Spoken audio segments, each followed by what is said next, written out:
operasyona Rusya'ya kolisar Ukrayna'ya dest pêkirin neh roj li pey xweştin. Li gel vê yekê di her warî de karîgerkirin û berfirehkirina gemaroyên ser Rusyayê jî yek ji mijara serekeya Rojava cîhanî ye. Ji ber ku bi her awê peywendiyên wê li gel Rusya û Ukraynayê henin, ev mijar di Rojava Tirkiyeyê de jî mijareke sereke ye. Ji ber vê çendê bêderfetî û derfetên berdewamiya şer û berfirehkirina gemaroyan di warê enerjî û aborî de ji bo Tirkiyeyê bi xwe re çi tîne, di nava pasporên Tirkiyê de bi berfirehî tê nîqaşkirin. Bi bûçûna aborînas û paspora enerjiyê Doktor Merve Ulusoy Karacabey, berfirehkirina gemaroyên bû ser Rusyayê di heyameke nêzik de di her mijarê de zerara Tirkiyeyê ye.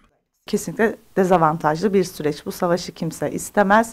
Bi teqezî em dikarin bibêjin ku ev şerê heyî ji bo aboriya Tirkiye dezavantaj e. Ji xwe ji ber veyrosa koronayê aboriya Tirkiye şikestinek mezin xwe bû. Niha jî Rusya û Ukrayna ku ji bo me divarê geştiyarî enerjî û çandiniyê de deriyê dahateke mezinin şer dikin. Gelveyekê NATO, Amerîka û Ewropa jî gemaroyên ser Rusyayê karîger dikin. Ger ev gemaro jî berfireh bibin, di heyameke nêzik de di her warî de rewşeke aloz li pêşiya Tirkiye heye.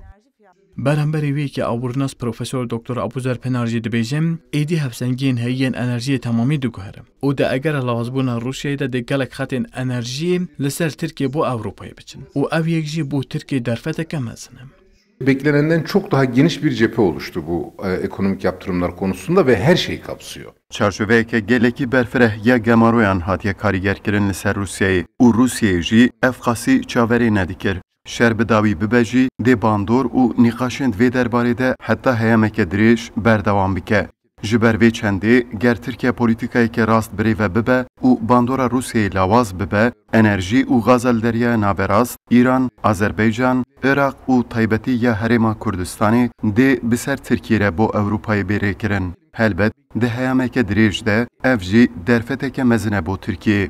Li gel van geşedanan Wezîrê Karên Derweyê Tirkiye Mevlût Çavuşoğlu jî di lûtgeha NATOya bi Brukselê ya Wezîrên Karên Derve de ragihand ku evê polîtikaya xwe ya hevsengiyê di navbera Rusya û Ukraynayê de berdewam bikin. û ev beşdarî gemaroyên li ser Rusyayê tên karîgerkirin nabin.